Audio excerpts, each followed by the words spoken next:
So we're sitting out here in the middle of some kind of nature preserve. This is different, dude. This is different. It's really weird looking at your face when we're going to record.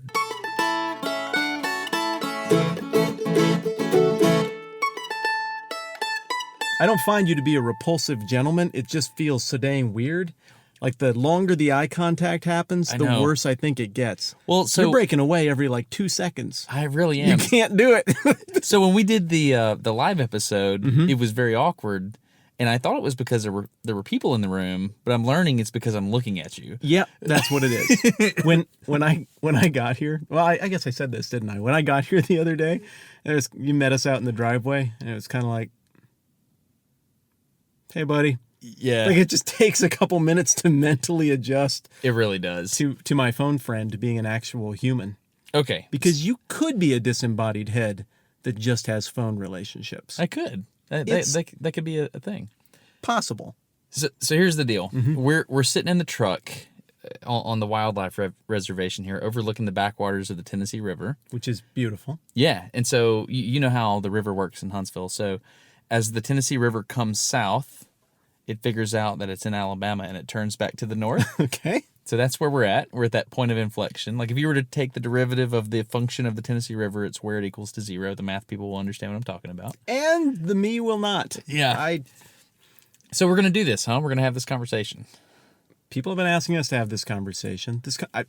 We've had the conversation. We just have flirted with it because we thought we might talk about it here.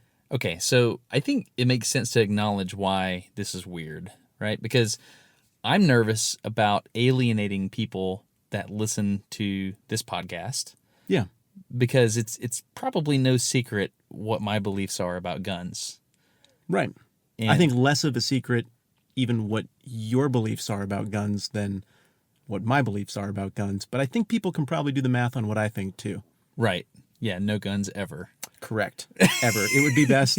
It would be best if whoever the current overlord is just harvested them all forcibly and then told us how things would be. Of course.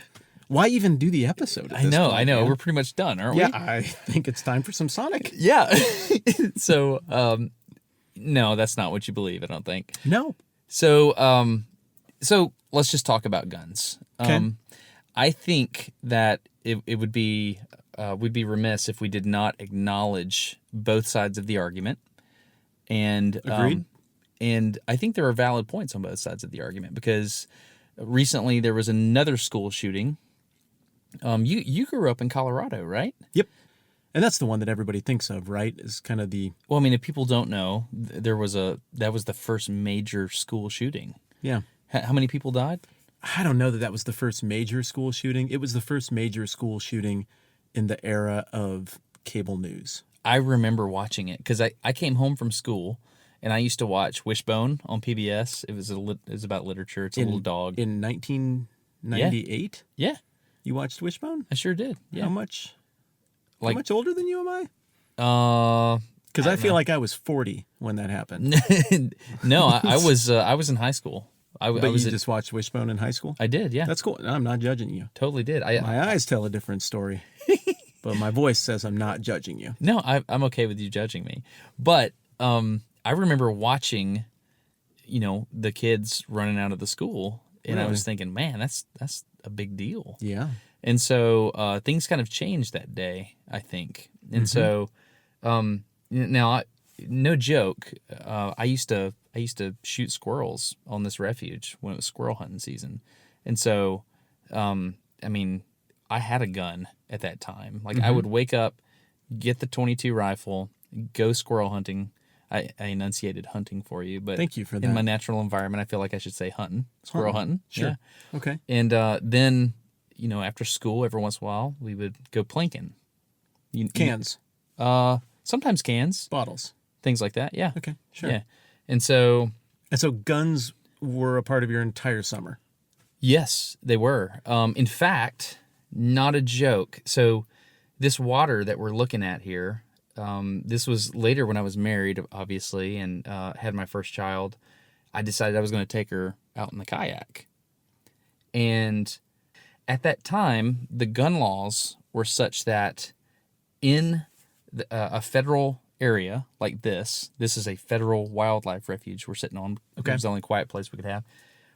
In this area, you were not allowed to have guns, even if you were a concealed carry permit holder.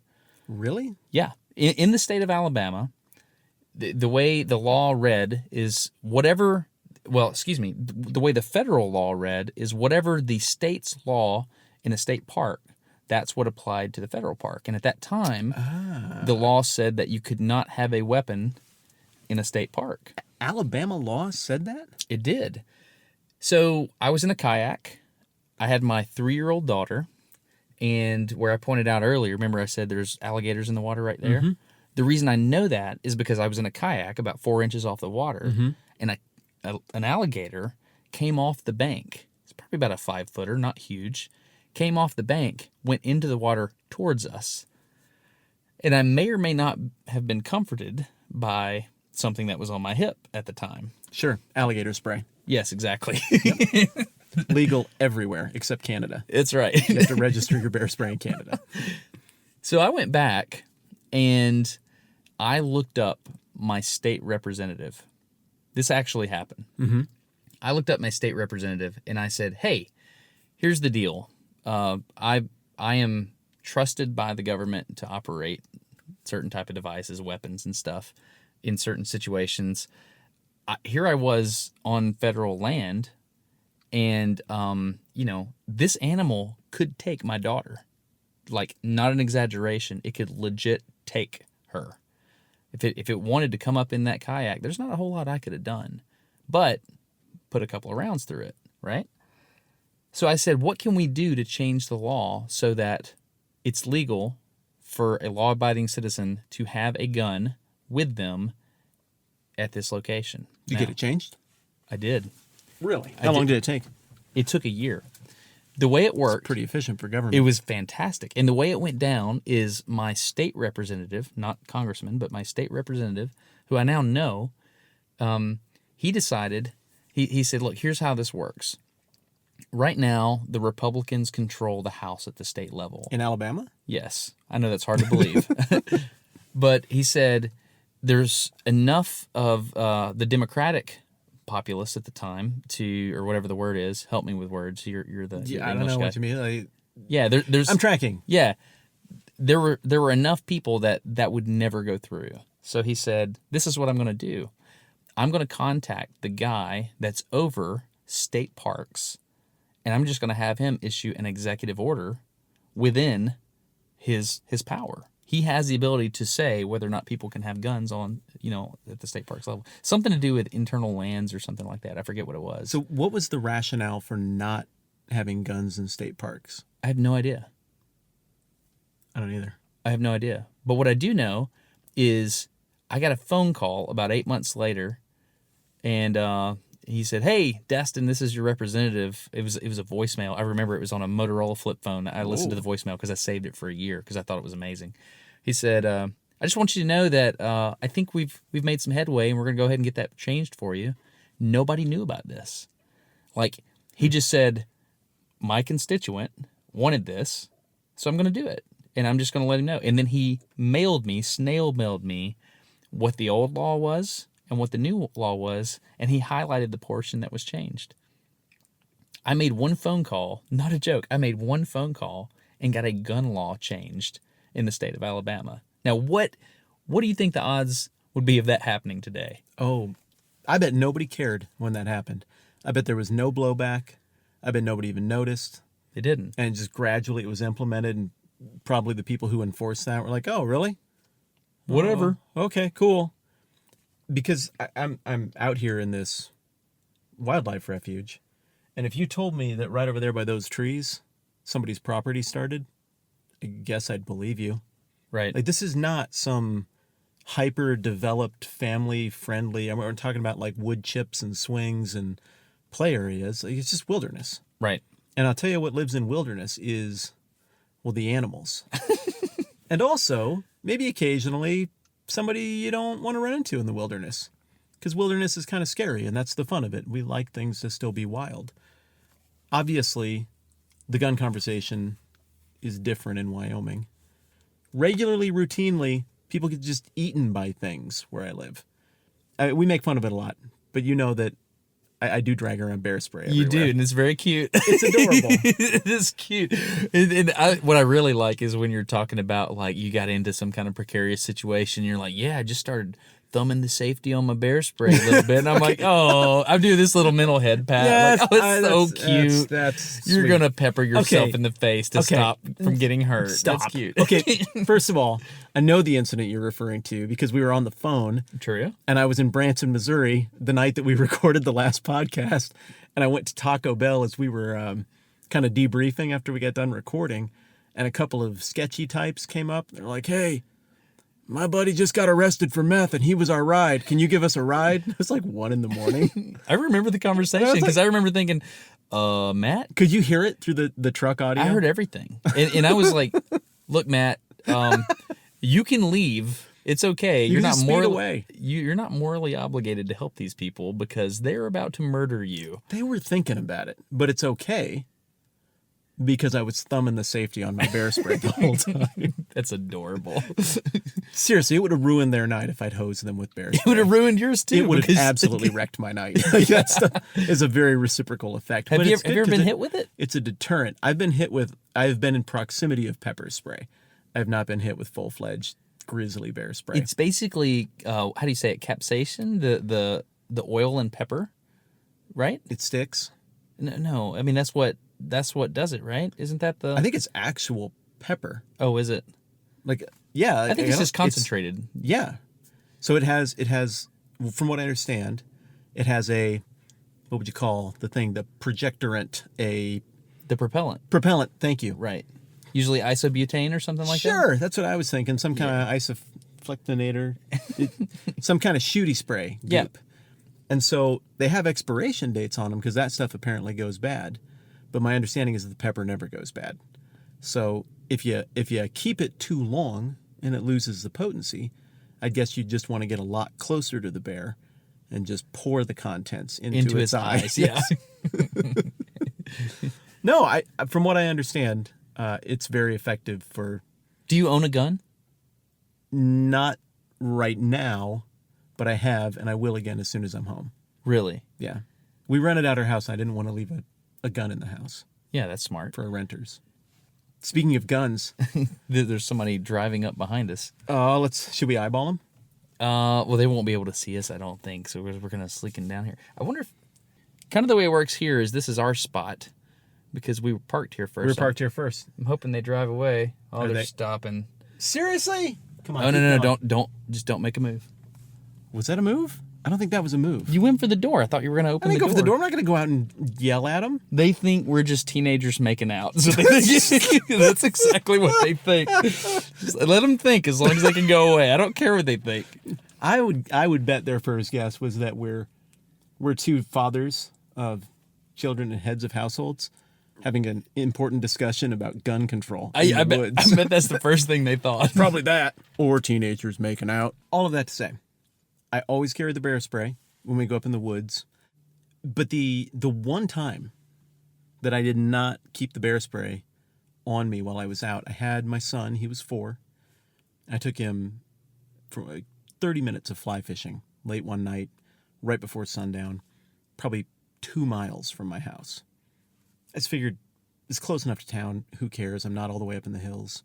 So I go in, I fish, we get nothing. I just carried him the whole time and fished with the other hand. Let him try a little bit and just held him while he goofed around. We got nothing. I get out of the water. It's just getting dark. I come up out of this one narrow little spot that I can come up out of, and they graze cows right there. And there's a cow like right at the top of the little tiny ramp, and there's literally no other way to get out of this place holding a kid. Okay, so Totally overgrown. I've got the picture. So there's water. There's a little trail going down to the water. You're at the bottom of it. You got to get out. Right. You're about to tell me there's an animal there, aren't you? There's a cow blocking the pathway. Okay. A big black cow. So I take my 9-foot fly rod and I just smacked it on the butt. Yelled at it. Let's go. Let's go. Let's go. The cow stands up and growls at me. It's a bear. I just assumed it was a cow because people graze cows there. Are you being sarcastic? And it's a bear. No. Are you embellishing right now? No. No, you can ask the kid when we get back to the house. You hit a bear with a fly rod. I struck a bear with a fly rod, man. That tells you how sure I was it was a Darwin cow. Award. That's fair. That's fair. So needless to say, that was a disappointing choice. Did you have anything with you? Like, did you have your bear spray? My 4-year-old. No, because it was so close to home. That's inconvenient because there's a isn't bear. it? Yeah, it was my one chance to shine. Yeah. And instead I provoked the bear. I literally jabbed the bear. So it is grumpy, and it identifies itself as a bear. I'm like, well, if I go into the water, we're cooked if this thing is mad. I can't handle it in water. I can't handle it on land either. And so my son didn't freak out. I was like, well, what do you do with the bear? If it's a grizzly, you get small and keep rolling to your belly so it can't get to your guts, and it just abuses your back and gets bored, hopefully. And with a black bear, which is smaller, you can make noise and run it off sometimes. If the bear's curious, that would be the worst thing. So I'm like, all right, buddy, we got to make some noise and tell this bear to go away. Let's sing him a go away bear song. And so I'm at 9 foot length because I'm right at the end of my fly rod from this bear. So we start singing and yelling at it, and it kind of moved a little bit off of the trail. I was like, well, maybe that means we should go by. So I just sort of sneaked by as best as I could. And at that point, probably at our closest, we were about 7 feet. And I thought, well, we'll just keep clapping and making noise and bluffing at it, and maybe it'll go away. But it didn't go away. So I have my son in my left arm, fly rods in the right arm. I'm in waders, by the way, which really decreases your agility. Yeah. And so this bear, instead of running away or coming at me, he just kind of sits up and looks at me. Inquisitive look. Inquisitively. Flops back down onto all fours as we slowly walk past and just shadows us. All the way down the trail, keeping a distance of 15 to 20 feet. Just right there. Now we're out in the clear. How far from the truck are we? 150 yards. And bears are like super sprinters, right? They're real fast. Yeah. Which we'll get to in a minute. Okay. So there's a place where I feel like if I can get there, I can put the kid down, send him to the Jeep where my cell phone is that will get service, and he could call Camilla. How old is the kid? 4. And he knows how to use a cell phone? He knows how to do it, yeah. Your story's falling apart, brother. I think the story's holding up beautifully, especially since you can go and verify with the person who was there. That's going to happen. Yeah, please do. And so the bear shadows. We finally get to a spot where I think he can make the trip and I can prevent any pursuit on the part of the bear. So I put him down. I said, go to the driver's seat, get daddy's phone. You remember how to call mom? Mm-hmm. Okay. Call mom and tell her whatever you see happening from inside the Jeep. Okay, buddy? Okay, daddy. So I put him down and he goes tootling down the path. And I'm like, all right. This is like preserve your genetics lizard brain working here. Yep. Like, I'm gonna be slower than my son so that he can make it to the truck, and that I'm, because he's a tasty morsel, right? Yeah, it's a plan. Really? So I'm like, all right, time for the big bluff. So the bear's, sitting there, kind of half standing there. I'm here, kids running. I get real big, hold the fly rod way, way up in the air, and just bluffed. Just, just like trying to ward off a shadow creature. This is way more interesting with you, like, actually being here. This is interesting. It's more interesting when I'm just in my underwear. No, Yeah, it would be. No. Well, not with you. No. What's the matter with you? Finish the story. I will. And so I bluff at the bear, and it kind of pulls back, like, what the heck, you idiot? I was like, well, He's like, I bet you're the last guy that did that to me tasted like bear spray. Is probably what he thought. Yeah. Whatever the case, second bluff, like I just bluff charged at him, like I was going to fight him, and he flopped down and took off. Sprinting. That's awesome. Unbelievable speed. And I realized then I had put my son down too quickly because I could not have protected him. Oh, really? That bear was fast. But thankfully, it went the other way. And so you saved your son. Well, maybe. I mean, I'd like to think that. It makes me feel heroic. So let me ask you this. Okay. Good job Thank you. on the dadding, by the way. But how would a gun have changed that situation? Fire it off into the air and we're probably done. You think? I think so. That's a pretty alarming sound. So For me, I don't think a gun would have changed the situation. Yeah? if that didn't do the trick, I mean, that's why people carry bear spray. I mean, like let's say I was carrying a 9mm there. It would just take the bear off. Yeah, I mean, those things are so armored up. Well, you'd go for the head. Well, that's adorable. What? Seriously, you'd go for the head? Yeah. Well, of course I'd go for the head. But under that kind of pressure at 15 feet to hit that shot, running as fast as I saw that thing run, I don't think I'm hitting that shot. Oh, okay. I'm like if he's attacking or something. And I feel like I'm pretty handy with a gun. I don't think I'm hitting that shot, though. No, you wouldn't shoot the bear if he's running. No, I mean, if it was running at me. Towards you. At that same speed. Okay. I can. That's maybe 2 trigger pulls. Do you know the knife versus gun rule? Do you know that? No. Is it if you can block the bullets with the knife out of the air, do it? No. So if there's a person with a knife Okay, sure. and a person with a gun, as long as they have 21 feet of separation, then the guy with a gun is safe. 21 feet is it? Yeah. You can close an extremely large amount of distance with a knife in a very short period of time. They train police like this. Because of how light knives are? I'm not joking. I'm being serious. Like, if you've ever seen... I'm sorry, I made it sound like I was joking. A second ago, you were like persons and everything. I thought we were going to joke. No, it was your eyes that said you weren't joking. Oh. Golly, okay, I'm going to go back to looking at the water. That's a good idea. So have you never seen footage of, like, policemen, particularly, I don't know why, there's a lot of South American policemen that they have videos for some reason, but the ones I've seen is like a guy in Brazil, and there's a guy with a knife that's going crazy, and he's trying to do suicide by cop, right? Mm-hmm.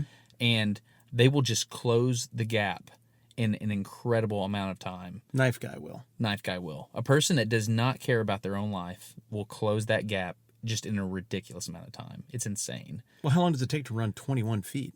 Not long. I mean, that's... Walking, that's 7 steps. Yeah, it's not long. And running, it's 4. I mean, if you're me, it's a dozen, but a normal person... The point is, you're not as safe as you think you are with a weapon if you're in close proximity of someone. Yeah, of course. Yeah. So anyway, I find that to be interesting. But anyway, which is why bear spray is what would have been effective in my situation. Possibly because it would have just blinded him. We had wind on our side. I'm not going to miss. You can't miss. Yeah. If you're in the general face region, it's getting that and it's not going to like it. And it's going to turn and go the other way. So I feel like the right tool for that job was a tool I carry around with me all the time, except for the one time I have a meaningful bear encounter. But you have the option of carrying a gun with you when you fish. Especially in Wyoming. Why do you not do it? I don't know. As far as I understand, you're pro-gun. I am. So why don't you carry a gun? Especially after you almost had your son eaten. That's a little bit strong. No, I'm interested. I mean, like, I'm not being cute. I'm interested in following this line of logic because you're not an idiot. And so... Thank you. Let me lay out the logic here. Okay, so please. Lay out the logic for the not idiot. Yeah, exactly. Guns are legal where you're at. Very legal. Yeah. You're pro-gun. Yes. You've encountered a bear with your offspring. Yes, I know how to operate a firearm. Okay. So why don't you do that? I just don't feel like it's the right weapon for that situation. Like if I was going into grizzly territory all the time, that might be different.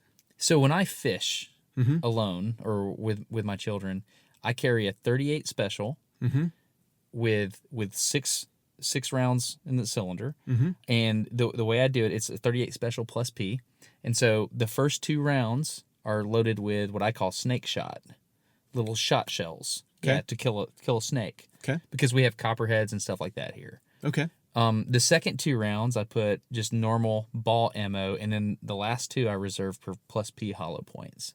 So it goes snake, something bigger than snake, personal protection. It's very deliberate. That's what I do. Yeah. When I go fishing. Anyway, but let's be honest. Okay, we can change the discussion here because your beliefs about guns are not about what you do in the wilderness. Right? They're a little bit about what you do in the wilderness. Okay. That's one element, but go ahead and complete your thought. Mine are not. I think mine are to protect my family. That's my ultimate love affair with guns. I feel like it's the great equalizer. I feel like I have the ability to go up against, at least match, the power of someone who would do me or my loved ones harm. Okay. So that's why I'm pro-gun. Why do you think I'm pro-gun? Because of libertarian, like, give everybody marijuana stuff. I really love the way you like all act like you're not into that. Like, oh, stupid civil liberties, Freedom and personal stuff. rights, and your God-given right to defend yourself or to have that as an option should you so. That's so stupid. So let me ask you this. After this shooting happened, Yeah. I work with a lot of people. Okay. There's this older guy that I work with. Okay. And he is very wise, and he's also much further left than I am. Okay. I like to think that I'm somewhere in the middle, but let's be honest, I'm probably a little to the right of that. This guy is much further to the left than I am. And he said, Destin, what do you think about what went down? And I was like, man, it's bad. It's bad. And I gave him all the things that normal people that like guns say. I would love for nobody to have guns but me. Well, yeah, doesn't everybody think that? Yeah, exactly. But the fact is, if you get millions of people, there's going to be some crazies. Mm-hmm.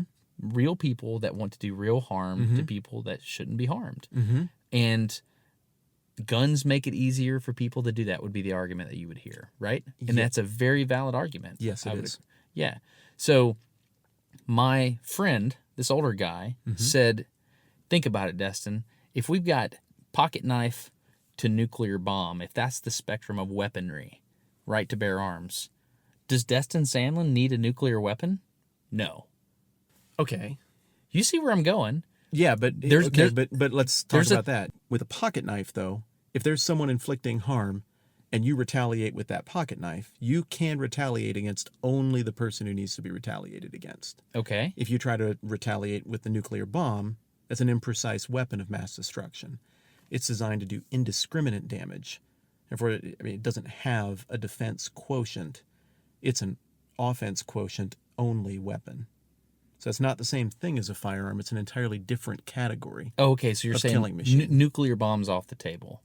Okay, I'll give you that one. Well, there's no way to implement it without doing damage to people who have nothing to do with it. So no, I don't think people need to have nuclear bombs. But here's where we're at. We're at everybody gets weapons. That's where we're starting from, right? And you just said I can't have a nuke. So, okay, I'm going to back off the nuke. Okay. What about a conventional 500-pound bomb?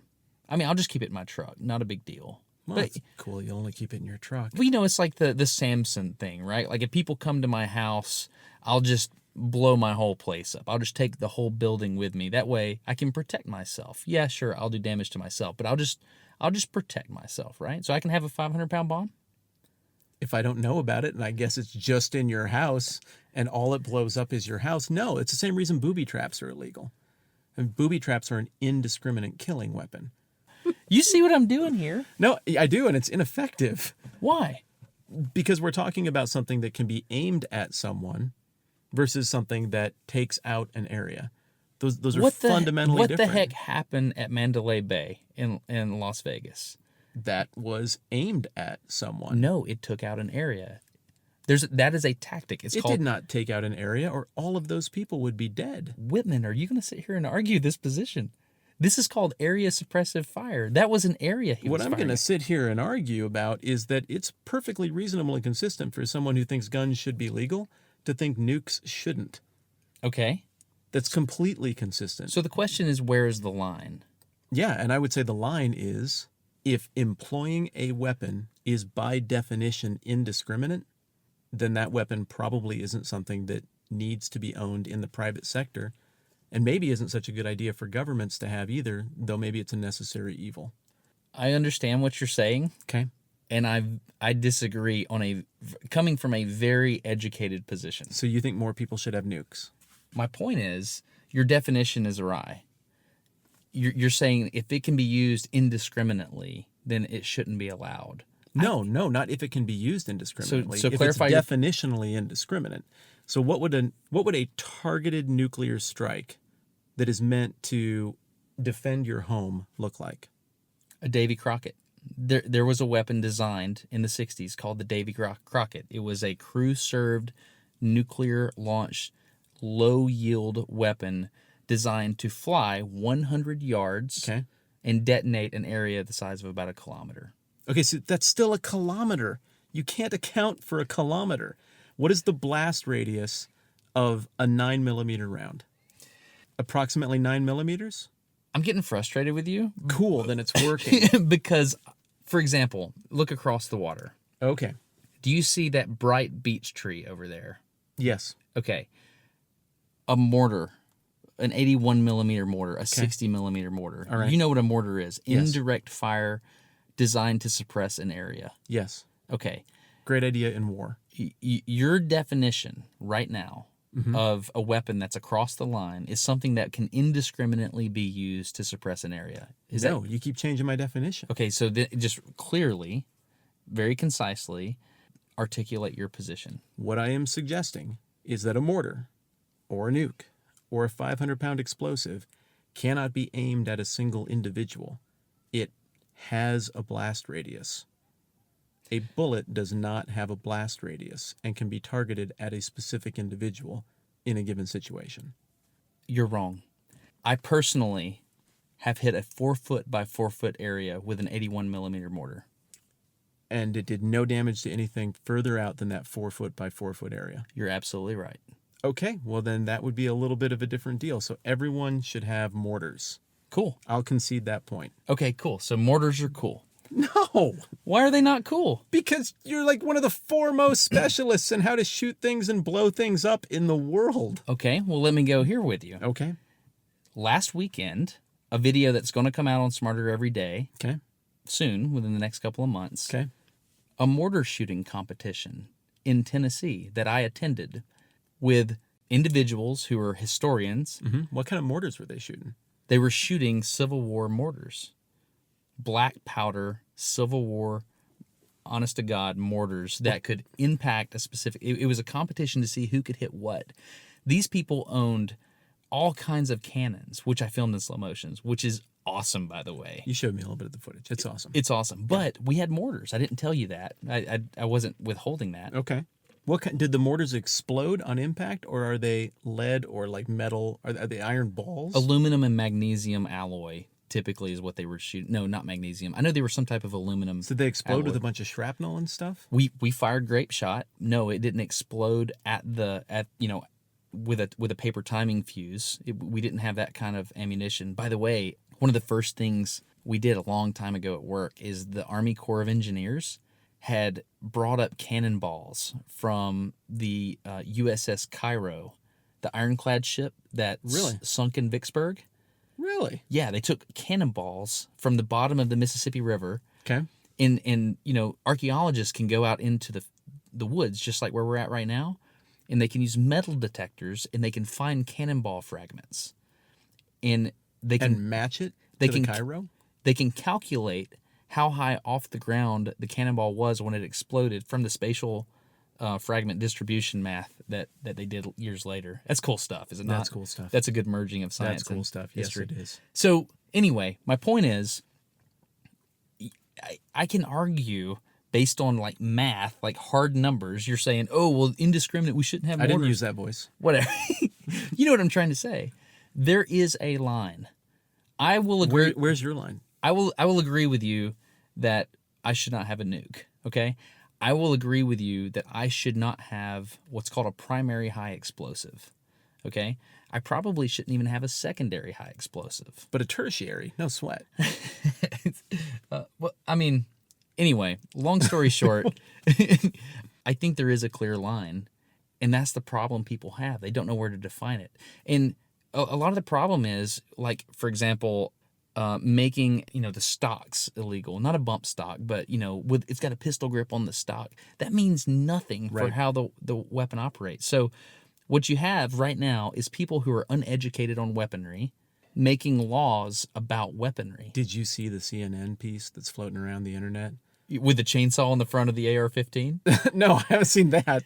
But it's a dude, like some ex-military guy, maybe he was a secretary or something, trying to explain an AR-15 or an AK-15 or maybe an AR-47 to the guy on the news. And basically the 2-minute piece is like, this gun is, it's very dangerous. It could do a lot of damage. Look at it. look at how it's black, and like it's just Oh, really? oh my goodness. It's basically look how scary this is. Oh, it's just shocking ignorance, and it's the kind of thing that people on the right can definitely use as a caricature and be like, well, look, these people don't know what they're talking about. But there are people who know what they're talking about, who understand guns very well, who would say the line should be drawn here. Round up all the guns, period. No one needs to own them. That's why when this older gentleman walked up to me before we went to lunch the day after the shooting, and he said, because, I mean, I can't explain the things he and I have done together. He knows weapons. He knows stuff. And he said, Destin, before you think certain, I don't know why he thought he knew what I was thinking. He was wrong. He was thinking I was way further to the right than I actually am. He said, Destin, before you snap to a judgment or come up with what you think should be done, you really need to think and listen to the other side. And I was like, I'm right there with you. He's always right. He's right. Here's the next question. All right. What about people that want to do harm to people just because? That should be illegal. It is illegal, of course. Oh.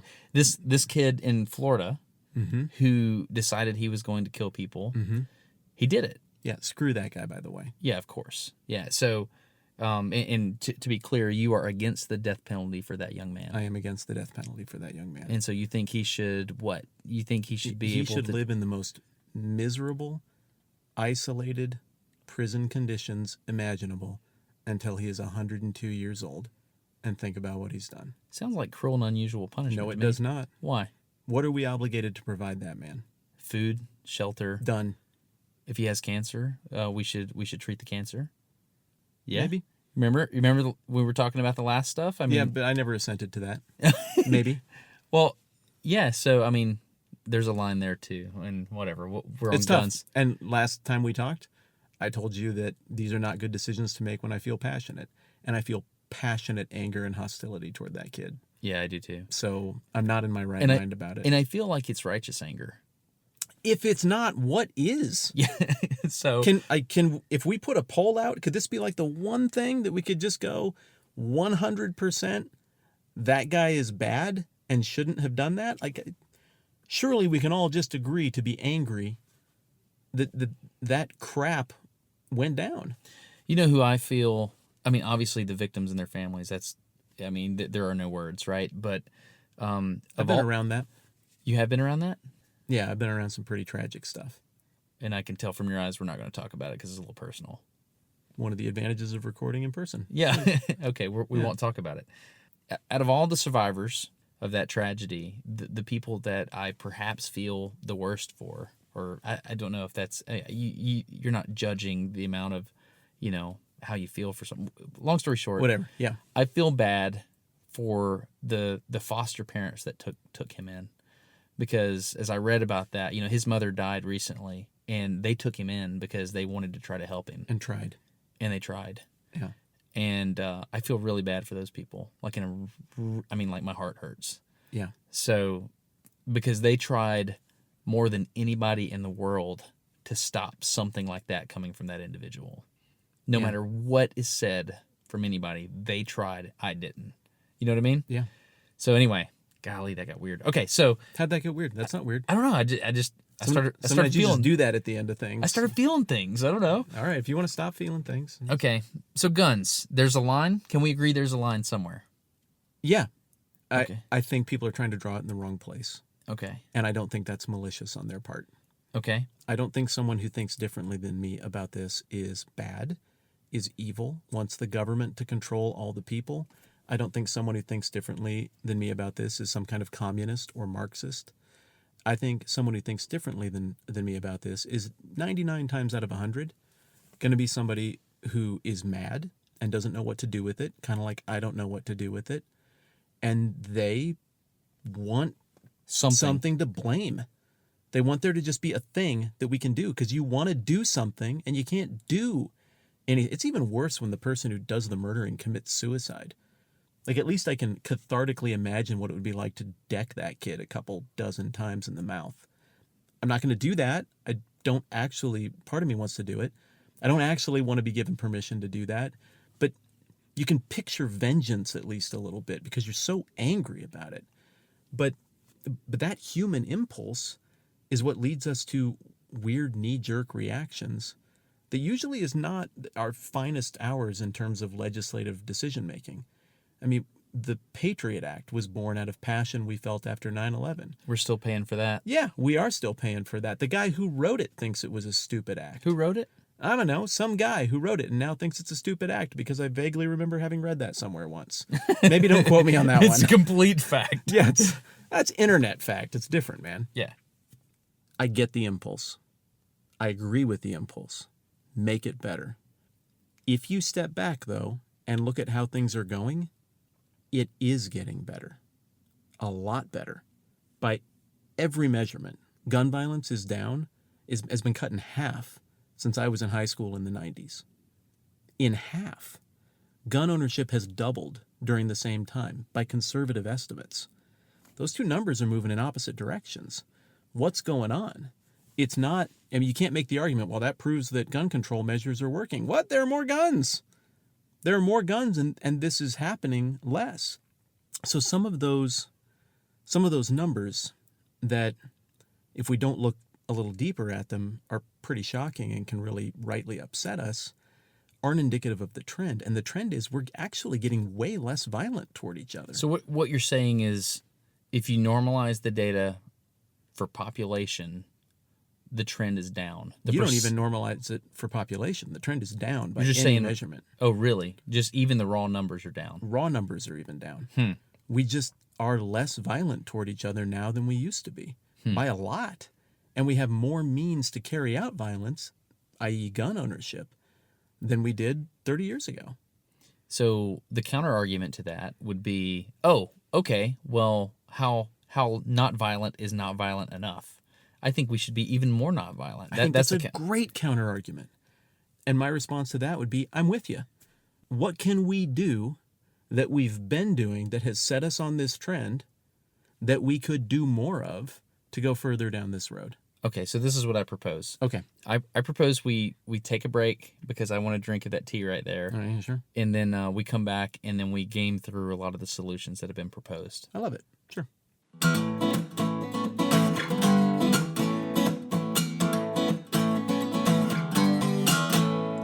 Okay, so I have a question. Okay.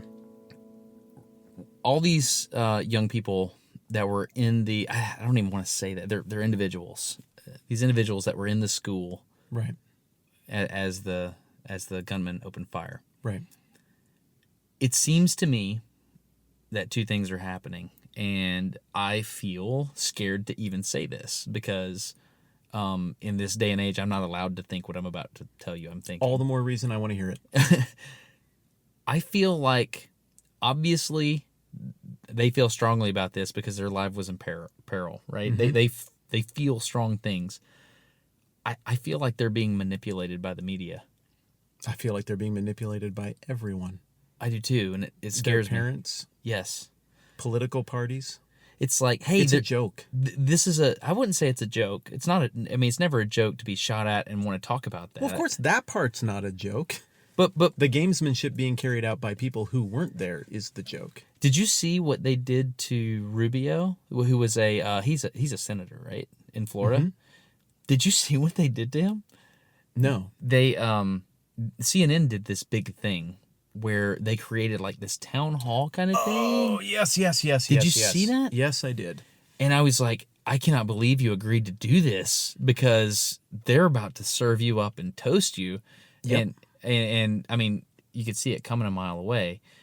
But I'm a member of r/Firearms, which is, I would say, there's two major gun subreddits on Reddit. One is r/Guns, one's r/Firearms. And I prefer Firearms because I believe it's the more level-headed subreddit, and the other one's more like, hey man, look at my tactical overhead slinged up banana there clip. With the accent again. Yeah, I know. So it's just culture, right? Different communities. And so there was a thread that opened up, and they were talking about, what is your reaction to the whole thing? And most people are basically trying to lay low. They're like, look, yes, this is bad. We need to lay down all of our keyboards. Don't get too loud and just wait for all this to blow over. Are we screwing that up right now? What do you mean? By talking about it? Yeah. I'm Maybe. I'm not at either camp. But my point is, that's the overall culture there. And one guy said, the one thing I will say, I pulled the quote up. Let me find it right here. I thought this was a pretty good quote. He says, this is a guy on Firearms. He says, the left, you should have to be 21 to own a firearm. Also the left, listen to these high schoolers' uninformed opinions about guns. So basically what he's saying is, they're not responsible enough to own weapons. But they're responsible enough to tell others they can't. To influence national policy. Right. And I thought that was a pretty articulate, albeit tongue-in-cheek response to what's going on. It's a pretty clever argument. But let me ask you this. When you were 18, were you mature enough to own a weapon? Yeah, I was. I was too. Yeah. I was trained. I understood how it worked. My grandfather was a marksmanship instructor in the Air Force. That was a lifelong job. He showed me how to do it. We had a friend who owned a vintage rifle works company in Fort Collins, Colorado. He would take us shooting. I feel like I really knew my way around firearms by 18. And I wasn't given to violent impulses. I think I've been raised with, I think, a healthy view of people I agree with and people I disagree with. And I think I could have handled that. When I was probably 14, I used to play not far from here, and there was a young guy named David that would come over and visit every once in a while. And when he turned 15, his dad got him a 9-shot double-action Ruger revolver, 22. Did you have any fun with that? Yeah, we would set quarters up, and see how, who could hit the quarters and stuff like that. We did all kinds of stuff. That's a federal crime. Yeah, well, you shut your mouth. Yeah, you're right. But it was interesting because I got to thinking about that as I got a little older. I was like, is my son going to be mature enough at 15 for an actual revolver? Because that's a different level of danger, personal danger. It is. And so, I was like, I probably wouldn't make that decision as a father. So I'll tell you who thought I was ready to own and operate a gun at age 18. The United States government. Because they made me sign up for a thing wherein if they ever feel threatened or like there's a problem, they can co-opt me from whatever I was doing and make me learn how to use a gun and use it on who they tell me to. The selective service. Yeah. Yeah. You can read between the lines as to what I think of that, since I'm generally against forced servitude of all kinds. I think that's a dark aspect of how we do business. So you don't like the draft? No. Really? Are you kidding me? No. No one has that kind of claim on another person's body. To say, stop what you're doing, we own you now. You have to go and fight for this cause. You don't get to pick the cause, this cause. And if we say you have to kill people for us, you have to. It's mandatory. Or else you'll be punished. Are you kidding me? Are you as excited about Ender's Game as I am? Yeah. I mean, he's in that situation. I keep trying to broach it with you. I know. I'm sorry. I need to stop that. Yeah, so Ender's Game, listen to it because that episode's coming up and it's going to be amazing. It's going to be good because we're going to sit down in person with uncomfortable amounts of eye contact. I'm taking notes. I'm almost through it. Anyway, so yeah, that's one solution that people would say is round up all the assault rifle type guns. What's an assault rifle? It depends on who defines it. If the initials are AR, we assume that stands for assault rifle. Or AK. No. Assault rifle? AR does not stand for assault rifle. Well, it's AR, though. It's Armalite.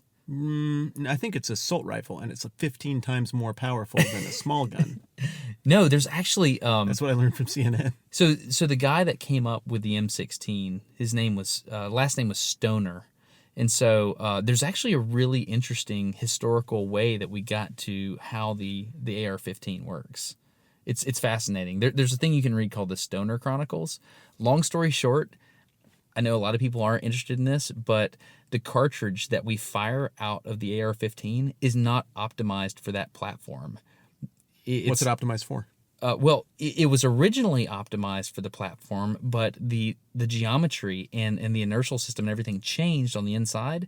So, long story short, it's not optimum. So there are other rifle systems where the cartridge and the rifle itself are designed and engineered to work at the optimum level together.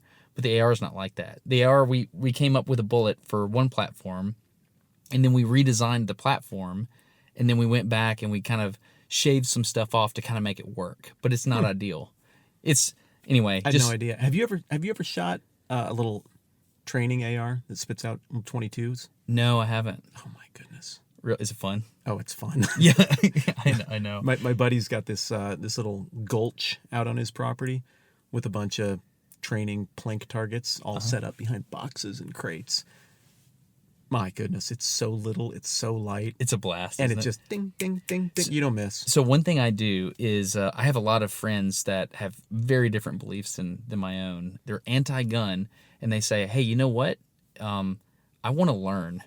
Will you take me shooting? Because if there's anybody that I want to shoot with, it's you, Destin. And I'm like, yes, let's go do this. And so we go through the whole drill. So you've done this already? Once or twice.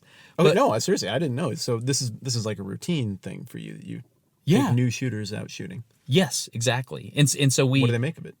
They enjoy it. I mean, one person went off to do a competitive sport that involves shooting, like, cross-country skiing. They did biathlon? Yeah.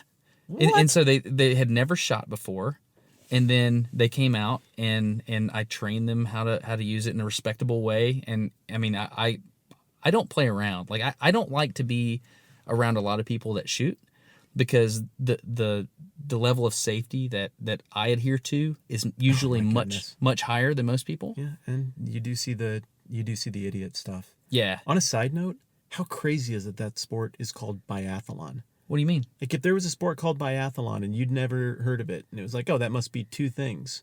I would say running and swimming. Yes, yeah. Of course. You wouldn't pick cross-country skiing and then shooting some goofy crossbow-looking rifle. You would call that Nordic war. Yes! So, anyway, he's doing really well with it, from what I understand. Anyway, I enjoy taking these people shooting so that their first experience with a weapon is safe. It's far away. It's off camera. Nobody has to know that they had this experience. Mm-hmm. And they get to make of it what they will. And then they can choose whether or not they post pictures or whatever. Because most of the time, the first time you fire a weapon, it's an emotional event. The adrenaline is pumping for a person that's never fired a weapon. The power is staggering. Yeah. It reminds me a lot of the first time I tried alcohol, actually. So I didn't... Was it a Zima? No. I never tried alcohol until I was 21, and I know this is dumb. I'm gonna kick up the JPMs for just a minute. Oh, but there's a truck.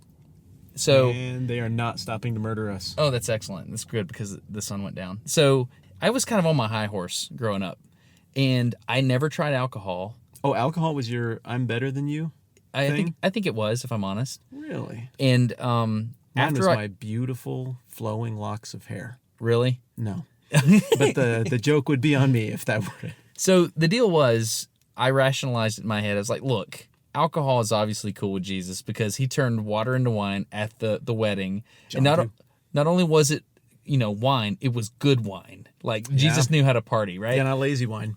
Yeah, so then I was like, you know what? The first time I try alcohol is going to be very, I don't know. I wanted it to be very cerebral. And so I went to a vineyard on our honeymoon, and I took the behind-the-scenes engineering tour of the winery. And at the end of the tour, I knew everything. Like, this is a Cabernet Sauvignon. And the way, this is why this is darker, because the peels are, and I learned all the mechanics. Interesting stuff, isn't it? It's very interesting. Yeah. And so I learned all that. And it was like this forbidden thing because I had never experienced this before. And so I can relate to that exhilaration of I'm about to try something dangerous, right? Mm-hmm. And that's how I would equate to the experience these people have when they fire a weapon for the first time. Mm-hmm. Yeah. So anyway, I think once people actually fire a weapon, their mind changes. One guy actually said, man, I thought one thing, but now my thought is, guns for me, not for thee. I want a gun and I don't want anybody else to have one. That's where I brought that from earlier. Anyway, long story short, they want to take away all the guns. So I don't think that'll work. You obviously don't think that'll work. Oh, can you imagine how many guns it would take to take away all the guns? It would be bad. And you brought up earlier the the funny little Reddit comment that pokes at the hypocrisy of things. And if we wanted to, we could do that for the next hour, pointing at all different directions, because we're hypocrites. We are. I mean, the discussion that is happening right now is wildly hypocritical. And what bothers me is that people used to care about that. It used to bother a gentleman or a gentlewoman if you talked with them and pointed out, well, wait a minute, but what about this if you hold this position? And then you'd have that, whoa, like LSD discovery moment meme thing. Yeah, the guy at the party. Wait a minute. And I don't want to be a hypocrite. I mean, it's like the way sales used to work. It used to be, back in the day, you know, somebody come up and they'd be like, I'd like to sell you a vacuum cleaner, sir. And you'd be like, well, son, I've only got 5 minutes, but you can take a shot at it if you want to. All right. Well, let me run you through this. And if it was a really good pitch, you'd be like, you know what? I did not want a new vacuum, but you sold me. Fine. You win this round, boy. I'll take your finest model. And then, like, we just quit being like that. Like, it's what Death of a Salesman is about. The right? decisions are made before, Yeah.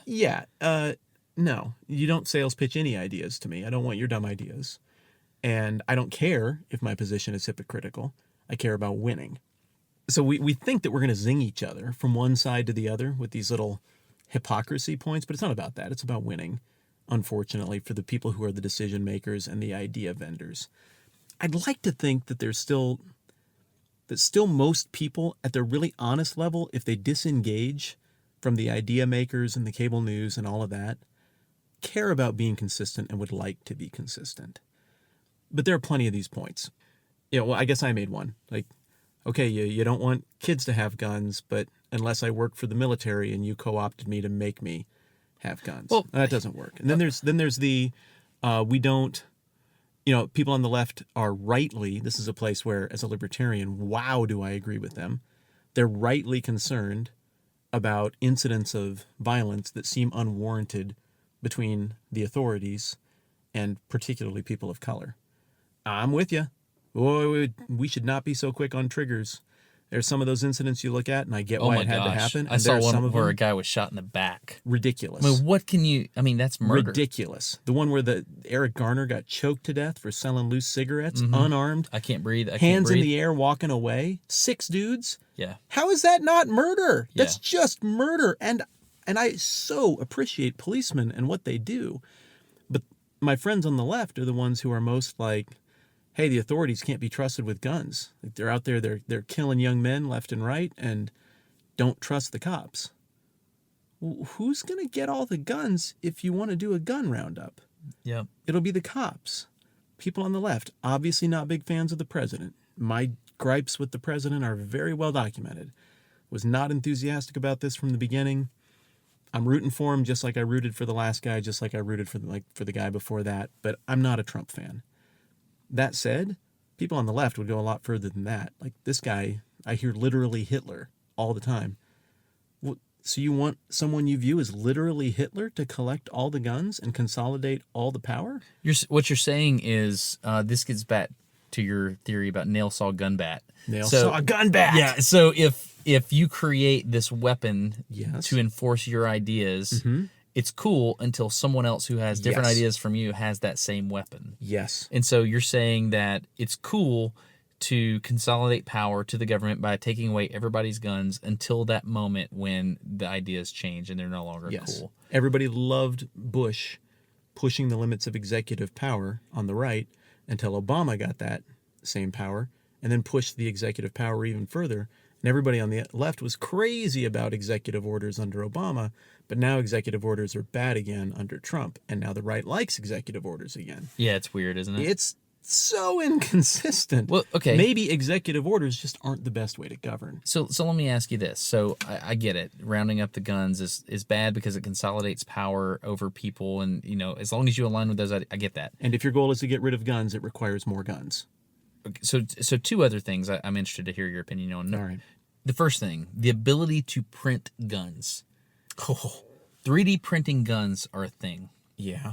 So right now, there's a big issue with people that are making videos on YouTube about how to make gunpowder, how to make explosives, things of that nature. We're talking like chemistry that the Chinese figured out. A little while back. Oh, really? Yeah. No doubt. Long while. So the problem is disseminating that information to the public, because then the fear is the crazy person can do something with that information, right? So that's a problem. So let's say we take away all the guns. I mean, look at Eric Rudolph. Made a lot of his devices, right? They're all of them, I would assume. So what do you think about that? So obviously, if you take the guns away from the good people, I'm doing air quotes here, the bad people will find a way to do that. There was a study done in Pakistan. They were, what's the name of that? Oh, shoot, I forget it. There's a valley in the Pakistan. Oh, yeah. You know what I'm talking about? Think of it. Restrepo or something like that. We're making stuff up, but it's something like that. Yeah, if we mumble it at the same time, it'll combine to be right. 1, 2, 3. Restrepo, yeah. Exactly. So this valley, they took away all the guns from the people, and they just went up to a blacksmith and like, hey, here's the deal. What if we wanted a gun, how would you do it? Joker made a gun with like a hammer and an anvil, not just a gun, but a semi-automatic weapon. If there's a person out there that has studied this stuff as much as I have, they can make a gun. We had a school shooting in Wyoming with a crossbow. Really? Well, we should take away the crossbows. And right now somebody's going to be yelling, just like last episode, slippery slope. That's a logical fallacy. Slippery slope. There's no guarantee that because you do one thing, you will do another thing. But I think people overuse that. They're taking knives away in the UK. They sure are. If the plan for making people good is reduce their access to things they could use to be bad, you get into all kinds of sticky territory legally. 1, what are you allowed to talk about? Are you allowed to tell someone else how to make a gun? Are you, as someone who understands a little bit about explosive chemistry, allowed to talk about what ratio of magnesium you might need in that mixture? Or would that be a crime? Would you be culpable if that person mixed that magnesium and harmed someone? Well, you certainly couldn't allow YouTube videos to just exist where people talk about making a thing.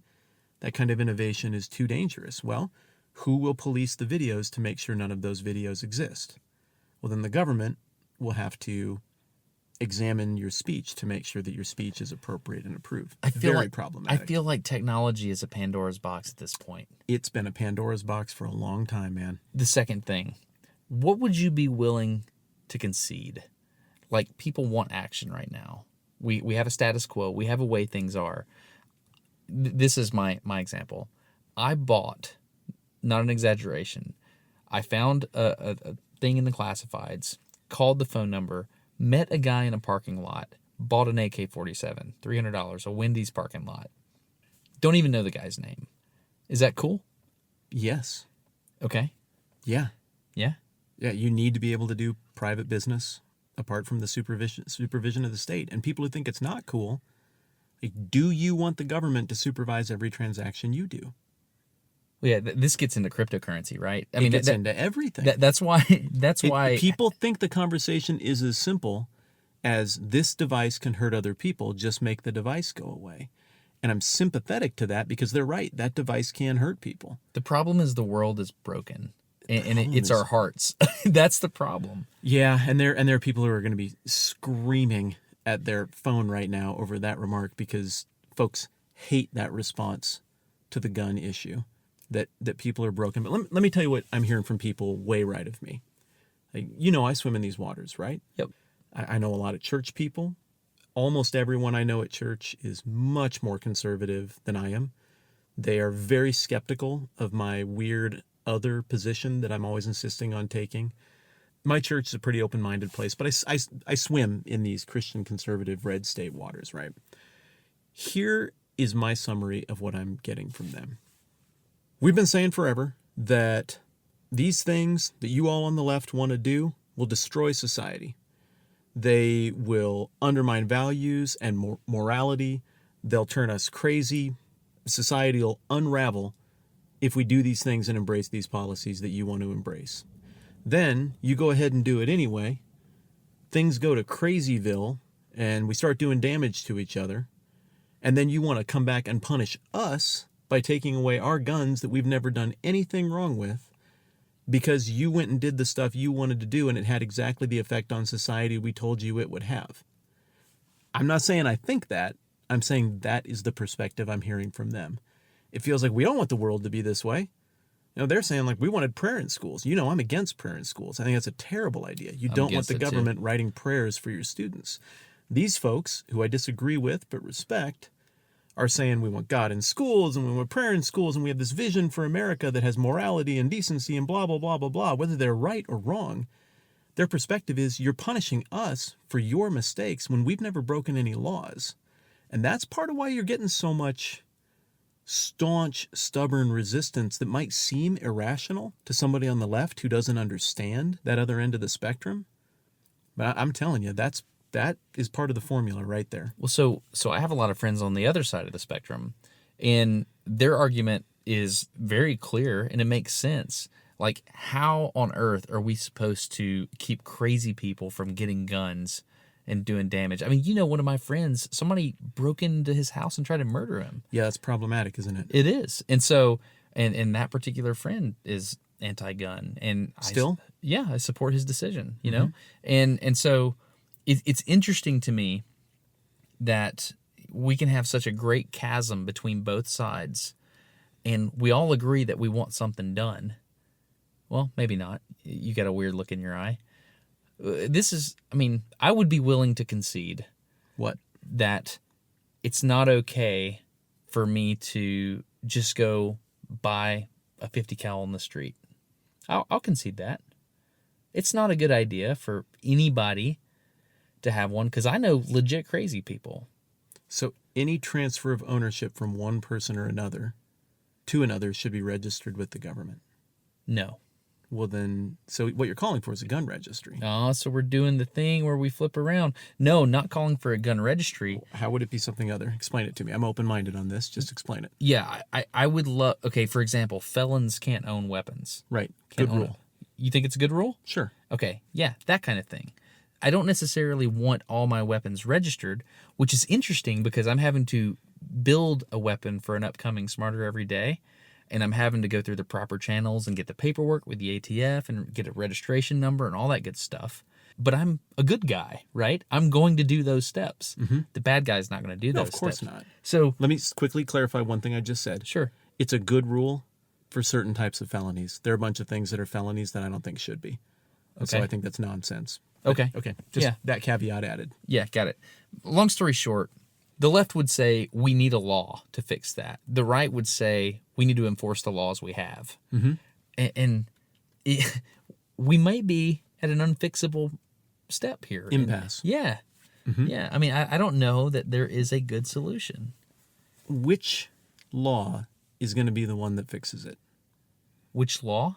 Yeah. Like what is this law that if we just write this law and then enforce it, our impulse toward murder will go away? What is the law that we could write that will make it so that the vast majority of gun murder isn't happening anymore? Oh, wow. Like the bottom line is, if there's a disproportionate amount of violence happening in one particular type of environment, I think that has nothing to do with race, but it clearly has something to do with that level of concentration, a certain setting. I don't know. But it's disproportionately higher in those environments. Why? So if we use that as a test sample and say, okay, we know gun violence is worse in urban areas and we have more gun laws in urban areas, then it just raises the question, like, what is the critical mass? What's the tipping point where it's like, all right, that was finally enough gun laws, right, that now people who want to murder each other won't do it anymore? You're thinking about Chicago. Yeah, right. Chicago being one. Yeah. And I lived in the city of Chicago, in that environment. My interactions with people there were spectacular. We were treated well. We treated people well, but we knew there was violence. We knew there was shady, ugly stuff around us as well. And I love Chicago. I mean, it's my favorite city. It is my home forever. So I certainly am not one of these outsiders who looks at Chicago with the judgmental finger wag. I'm like, well, I know how things are, and you people over there are clueless. I think it's a great place. It's just there's not enough laws to fix it. So people that disagree with my position, I still love their tweets, and it's like I'm a hair trigger away from no pun intended, from retweeting it. One of my favorite that I've seen recently was Chris Kyle, the deadliest sniper in American history, was killed by a gun. So all we have to do is train all the teachers just to be a little bit better than Chris Kyle. That's bad. That's pretty dang good. It's bad to laugh at, but that is an excellent. That's excellent, pretty dang good. So guns in schools, teachers. What do you think? You've been asking me a lot of questions. It's time for me to start deflecting, evading, and accusing. Oh, am I good at that? Is that what I do? No, it's just my turn. No, I think it's really, really good if nobody knows if there's a gun. Take the Israel approach to nuclear weapons: neither confirm nor deny. So when I was in mechanical engineering school, one of my buddies, who will remain nameless, we would be studying at night, and he would open his bag to get his book out, and I would clearly see a 9mm in there, and I didn't say anything. And I was like, huh, I'm pretty glad he's got a 9mm. He's one of the good guys. Mm-hmm. Nobody had to know. I'm sure that was a huge crime at the time, but it kind of made me feel good. So I think it's a good thing not to know, but to know that it's an option. The moment you say no guns, that's the moment you might as well just put a sign out front that says rob me. That's what's happening. So gun violence is down by 50% since I was in high school, since we were in high school. And over that same time, mass shootings have occurred at a clip of 92%. And this is going by a statistic I saw confirmed a couple places, so I could be wrong. 92% of mass shootings happen in gun-free zones. 90%? 92. 92. Again, could be wrong. I'm repeating statistics I saw. I didn't really prep for this conversation. We can go and check it later, but I've seen it around enough that I suspect there's accuracy to it.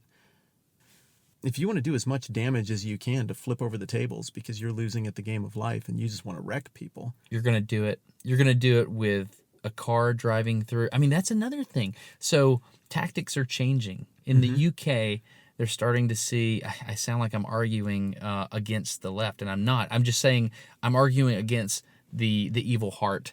If a person doesn't have access to guns, so this is a neutral argument, I would say, they're going to find some way to inflict the damage that their heart's trying to make them do. Like, you've seen these delivery trucks just pulling up onto the sidewalks and just going through pedestrians. I mean, horrifying. The heart is an evil factory of ways to inflict harm and pain and things on other humans. I don't know. I think the ultimate thing here is the human heart is the problem. How do you fix that? Well, I'll tell you how people right of me would say we fix it. We just use laws to make people more Christian. Yeah, that's true. Like that's what they would say. Make people think Christian. They may not use those words, but frankly, that's how the right has voted for a long time. Like, we can make the world better through not like violent force, but we'll just have the government use force on our behalf to make people more moral in Christian ways. Why is there not a political party in the middle, like a valid one? Oh, the Libertarian Party's a joke. It is. We call it. Oh, what a train wreck. The bad party. Don't be a dork. Don't be a dork. Doesn't seem like it has that much punch. There's got to be a way to dial up the punch. Yeah, I don't know how he would say. I'll try to think of one. I can't think of another word that starts with a D that would make people feel. Doofus. Doofus. Don't be a doofus. And so, Dunkus. Like, if there was just this, like, the problem is nobody can be like ultra moderate. You know what I mean? It's hard to get moderates excited to go to a rally. And if you hold my position, which isn't really truly libertarian, I mean, it's just live and let liveism, whatever that is. I think there should be a government. I think taxes are okay to a certain degree. I mean, the bad party could work. It could. Like, honestly, if I were running for president, my central platform would be, if elected, I will be the best president in history toward people who did not vote for me. Yeah, wouldn't that be great? And I would mean it. Yeah. Because your civil rights matter no matter how much I disagree with what you're into, with how you live, with what words you say, with what entertains you. None of that is mine to judge or curtail or control. If you ain't hurting anybody, I have no claim on your life. The moment you try to come down on someone else or inflict that pain that your heart wants to inflict on other people, whether you know it or not, the moment you do that, you cross the line, and that's when the long arm of the law gets into play. But people like me don't want power. Yeah, that's true. I true. do, but not enough to go out and run a campaign and play this stupid game and like compromise on, well, we'll only screw people over 20% as much as we were going to, and that'll be our deal. Like, what if we just didn't screw people over? What if we were considerate of our enemies? You know, my favorite place to operate, no joke. Wendy's parking lot. What? Wendy's parking lot? No, that's just where I that buy one weapons. operation. Okay. So I absolutely love that place where I'm out there with a friend who hates guns, and we're shooting at stuff, and we're talking about the mechanics of it. Well, you know what one person told me? After the mass shooting in Las Vegas, this individual texted me and said, you know, all politics, all evil, all everything aside, a bump stock is a clever workaround. Like he was appreciating the mechanics and how clever something like that was. You know, at the time they were thinking that that's what was, I don't know, were bump stocks used at the Las Vegas shooting? I don't know. At the Las Vegas shooting? Yes. That was the theory, at least. The Las Vegas shooting just went away. Yeah. Nobody has any idea what actually, I don't get. Yeah. That's weird. I don't know what's going on Well, with the Las Vegas shooting. the person was killed, and so, or killed himself, or however that went down, and so there's nobody to be angry at, you know, other than just let's us all be angry. Yeah, this sounds conspiracy-ish, but when I was there, I talked to a dad of a kid who got shot. Oh, dude. And that I was in Vegas he okay? A couple weeks ago. He's not okay, but he'll live, but it'll never be the same. And the dad was just saying, and like my kid freaking swears there were lots of people shooting. And maybe that's just how amazing a bump stock is. But I mean, this guy didn't have any political axe to grind. He was just like, it wasn't coming from, it was weird. Well, you can hear echoes coming off flat surfaces from many different angles. Yeah, and that crossed my mind, that Yeah. might serve as an explanation for the accounts that you hear of. I don't know. That was a weird, crazy, chaotic situation. And it's just weird that, like, maybe it just doesn't fit anybody's narrative. So it just has gone away because it doesn't advance one side's agenda or the other properly. The walkout. What are your thoughts on the walkout? I don't think it's a walkout. Can you count it as a walkout if it's sanctioned and approved by schools? I mean, at that point, isn't it a school activity? Is it approved by schools? It is where I live. In Lander? Yeah, they sent out a letter and everything, and here's what it is, here's what we're doing. I'm seeing stuff on Reddit about certain schools that won't even let you counter walkout. You can only walk out if you're on this side of the issue. Well, I mean, wouldn't it just be a sit-in? Or like a not walkout? Yeah. I did wonder what, like, so there's a civics lesson to be learned, right? So my civics teacher in school would have purposefully come up with an assignment that was due in order to cause pain so that when you walked out, you actually experienced something negative. Right. Therefore, you got the benefit of actually having to stand up for something. I bet somebody's doing that somewhere, but that doesn't seem to be the general tenor of the thing. It seems to be we're scheduling this time, everybody gets to do it. And my problem with that is this. I understand that some are going to be enthusiastic about this because they feel it is teaching kids lessons about civics. I don't think it is. I think it's teaching a wrong lesson about civics. I don't necessarily agree with you on that, but go ahead, finish your thought. No, okay. Why don't you agree with me on that? What good lesson do you think it's teaching people about civics? Peaceful protest. It's the students being able to participate in a peaceful, nonviolent protest. The difference in what's happening now and what's happening back then in the 60s, when civil rights were a huge deal, is that then they were protesting for more freedom. And now, they were right. Yeah. And now people are protesting for less freedom. Mm-hmm. Like, hey, government, we don't want the ability to overthrow you. Please.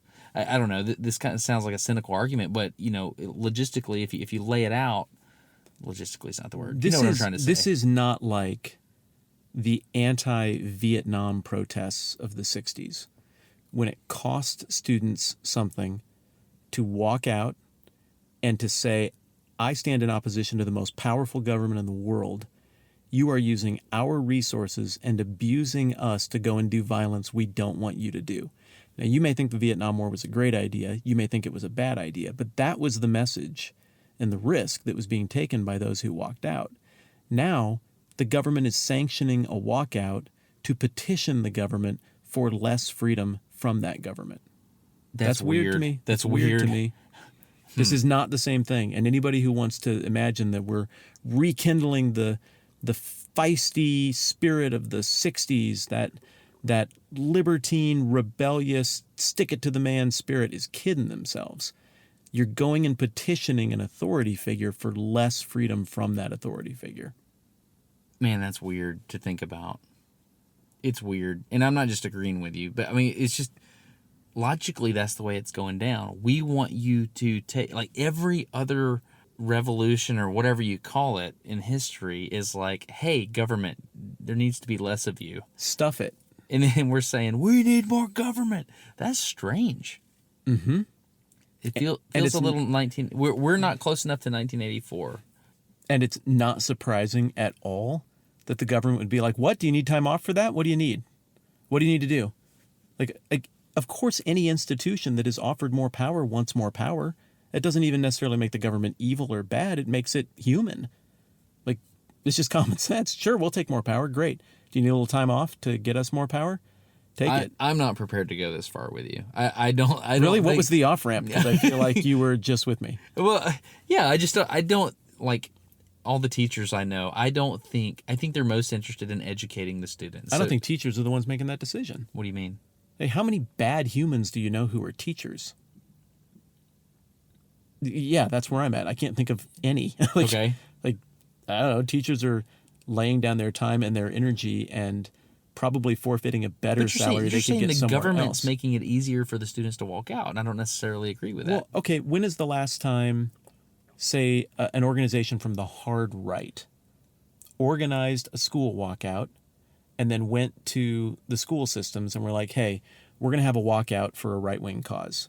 And the schools were like, great, yeah, let's do it. What do you want it to be? Like, stop abortion? So you have examples of this happening? Where has this happened? My point is it's not. Oh. It never happens. No. With this particular issue, the gun... This whole walkout was organized by the people who organized the Women's March. Okay.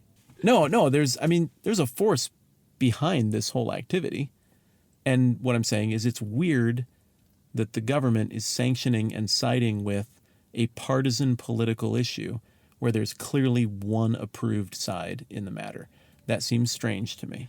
So this brings up another topic that I want to talk about in a future episode, but okay. I want to bank it right here. All right. It is the idea that most of our opinions and feelings are filtered through algorithms. I have very strong feelings about that. And so in this particular case, I feel like most of what I'm hearing is being filtered through news algorithms. And the algorithm of my brain? Well, no, not that. Okay. But you know what I'm saying? Because, I'm programmed to disagree with you. Yeah, it's weird how that happened. It's useful. We should do a podcast. Anyway. Would you have your kids be a part of a walkout like that? I want them to decide. I want it to cost them something, and I want them to decide. I don't want to be like, hey, these are the ideas I want you to think. Now, a lot of my friends would be like, but you read them the Bible at bedtime. You're programming their mind, right? I mean, so yeah, of course, because I believe those things. I just talk myself out of my own I was going to be like, what? I just talk myself out of my own argument. You saw that crazy look I was making? Like, I know, it's weird. I can see that in person. Who are you? I don't know what to do. I want to go to a break. Okay, let's do that. Okay, so I'm tired of talking about guns. You are just the decider. We're going to talk about a thing. Destin has proclaimed that we are done discussing the thing now. I apologize. If you had any further thoughts or wanted to put a bow on that, I'm sorry. That won't be happening. We're moving on to the next thing. Well, okay, what is the next thing? This is my concluding thought. Okay, all right. I acknowledge that people have different feelings than I do about weaponry. Yeah. And we have different feelings. You and I do, yes. About weaponry. I would be willing to concede a little bit. I don't know where that line is, but after talking to my older, wise friend, I realized that purchase of that AK-47 in the Wendy's parking lot was strange, and I'm really glad I was able to do it. You know what I mean? Mm-hmm. For me. Mm-hmm. I don't want other people to be able to do that. So I don't know how to articulate that other than to say everybody can do it, and then let's just hope we figure out who the baddies are before they decide to be baddies in the public. I don't think you're ever going to stop the lone wolf. I don't see how you can. Two things about that. You bought a rifle. People are very concerned. The conversation this time is about rifles. Last time it was about bump stocks. Time before that it was about something else. I mean, you always kind of seize on the narrative. And I get it. People are scared. I had a sane lawyer friend just ranting about, I don't feel safe with my kids going to school on Facebook. I'm like, do you need me to list out the number of places that are more dangerous than your kids being at school? Like, statistically, they're very safe. It's very unlikely something like that will happen, and less likely all the time. But people get animated. This time around, the conversation's about rifles. But the thing about it is, like, out of all the violence, I saw a number a while back that like 300 out of the, I don't know, 10, 12,000 murders recorded in a given quarter or a given year, like in 2014 or 15, were rifles. People don't murder other people with rifles. I saw another thing on this thread. They said, look, we have X million guns. If we were the problem, you would know it. That's very well put. Yeah. Rifles aren't the issue, man. Like honestly, if we're taking this at face value and we want to look at numbers and tactics, handguns are the issue. Mm. And I disagree with you. I think it's the heart. Okay. I'm prepared to agree with you on that. I'm guessing there are a whole lot of people who aren't, and who aren't willing to go there, and they want to say, give me practical solutions. I want to talk about studies and numbers and facts and figures. By the way, it's illegal to use federal money to study gun violence or something like that. I read something. Is that real? I don't know. There's no way. That feels memey to me. I don't know. Might be. If that's true, I disagree. I don't know if it's true. We or might not. just be exclusively citing memes here. I don't know. Yeah. Yeah, of course I would disagree. Of course it's fine to use federal money to study how we hurt each other. The thing about going after rifles, if the numbers bear out that isn't the problem, then going after rifles is a smokescreen for some other agenda. And I'm skeptical and wary of that other agenda. I do believe in the idea that you don't have a First Amendment without a Second Amendment. It's not an equitable relationship between individuals and their government if only one of the two parties has the option to use force if need be. It's a healthy relationship when we respect each other as peers, and I know I couldn't just do something to you without you having the ability to do something back. Like, morality plus equity is why I don't just get in fistfights with everyone all the time. I will suffer if I do this. And you take that equation away, it will fundamentally change our relationship with each other and with the government. And so if the concern is get rid of the guns that hurt people, you're barking up the wrong tree with rifles. That's not the issue statistically. And then there's another thing I was going to say, and holy cow, you were going to nod a ton and you were going to be like, dang. Everything else you said was stupid, but that was great. I will say this. Okay. There is a mechanism that exists to nullify or remove the Second Amendment. Nobody's talking about that. Well, of course there is. Yeah, but nobody ever talks about that. I mean, like, you can amend amendments. You can. And so if I was President Destin and the laws were changed by the nation, I mean, I think that's what we agreed to, right? I don't know. Wait. No. I don't get it. What do you mean? You're President Destin. If I'm President Destin and the country votes to amend the Constitution so that the Second Amendment doesn't read the way it does now. Or it just goes away. It's clarified. Oh, okay. I think that would be good. Because right now it's the nebulous, fuzzy thing where you can't really articulate why I shouldn't have a mortar. I think that's the problem. You know what I mean? I think it's part of the problem. The fuzziness. Yeah. Yeah. Who was it? Alyssa Milano had a tweet that was like, here's a bunch of other things that were popular in 1791 or whatever. Slavery, to which I'd argue, a lot of people were really against slavery in the 1790s. And she listed a whole bunch of backward stuff that are all bad. Right. That pretty much everybody agreed was bad, or at least a lot of people did. And so the argument is like, well, dumb people back then, because we're smarter now and they're idiots back then. Chronological snobbery. Yeah, they thought guns were bad because of how much dumber they are than we are now. And I think they understood something back then. You understand, what predated us was the era of absolute monarchs. And they had just completed the overthrow of a hostile government with weaponry. Yes. Yeah. Yeah, one that tried to disarm them. And I didn't know that, did they? Well, I mean, in effect, by having the Quartering Act. I just thought they took away their tea. Well, that was kind of a silly thing to get all worked up about, but you got to draw a line somewhere, I guess. Yeah, you do have to draw a line, Matt, and that's my point. Of the Quartering Act was you put soldiers in people's houses, and they can't assemble weapons or stock them. So you had the age of absolute monarchs, where people like the Sun King, Louis XIV, just owned a nation. Everyone was subservient to the king. Why? Well, because God picked the king, I guess. Whatever.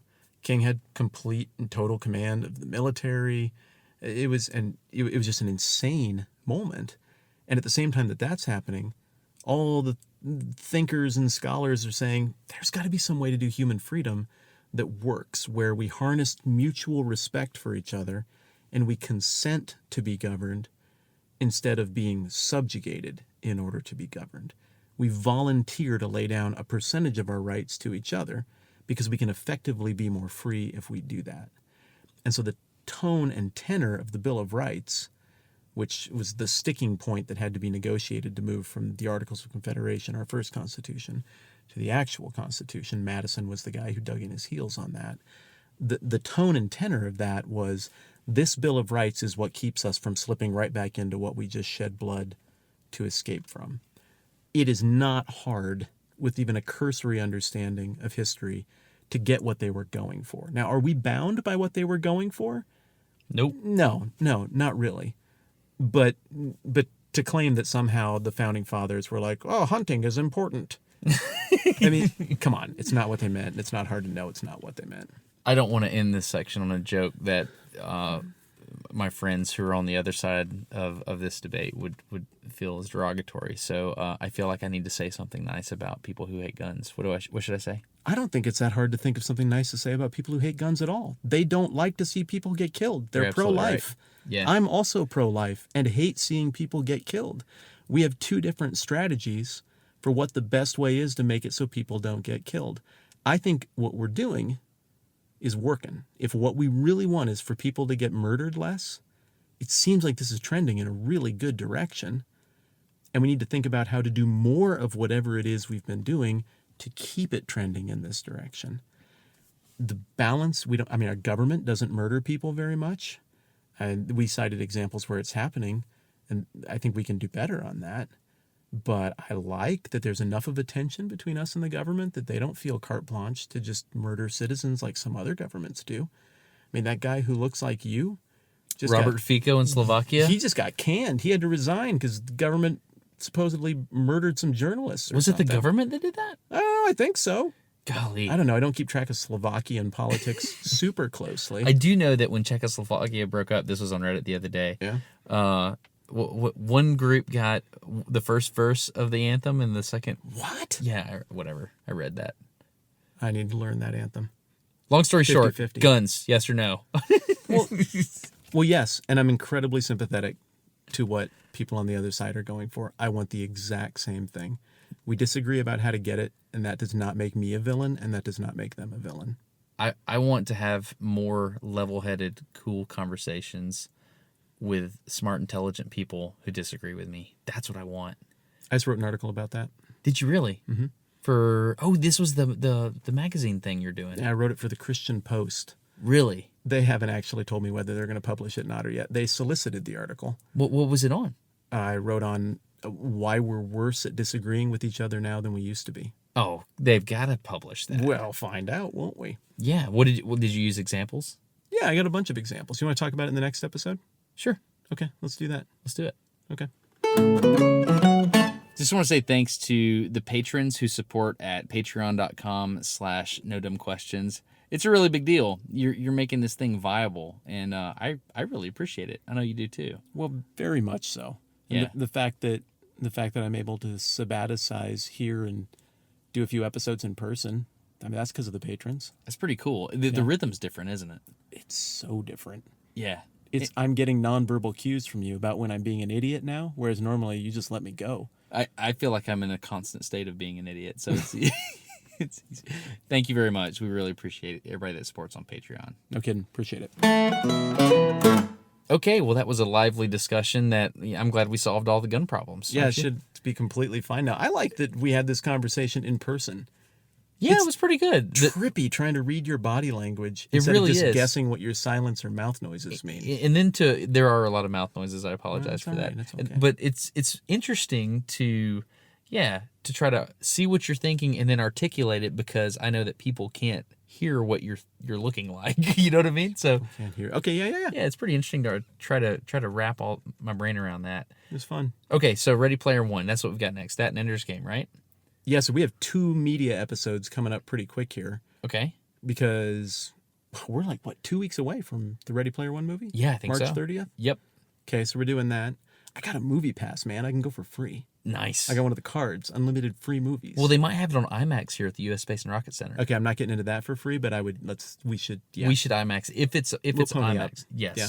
we should definitely. Thank do you, that. patrons, for making it so we can go to the IMAX version. Yeah, we should talk about that somewhere in the subreddit. So we'll leave a link below the show notes in the subreddit about Ready Player One type stuff, and maybe I don't know, maybe we go see it. I don't know. We'll leave notes and so we'll have a Ready Player One episode. We'll have an Ender's Game episode, and then we still haven't talked about the thing that I wanted to talk to you about last time. So I get an episode in here somewhere. Yeah. Okay. Yeah, you can totally have that. Okay, cool. So we got a plan. This was pretty fun. This was really fun. Yeah, I hope the audio turns out well. Yeah, this truck, let me tell you, it's been off for 2 hours while we sit here and talk. It smells like cabbage. When we step outside, it's going to smell so good. And we're in like a swamp, and it's going to smell good out there. You know how normally I get to hang up on you? Yeah. I don't get to hang up on you I'm now. going to follow you. I'm going to be right here in this I have to passenger actually seat. just crank the truck. Let's see. Yeah. There we Okay. go. All right, you're doing the right thing. All right. All right, cue the music, buddy. This was fun. That's good. All right, we're out. Take it easy. Take it easy. Okay, I'll try. What To am I? take it easy right I'm over sitting here right in the beside you. passenger seat. I can't get away from you.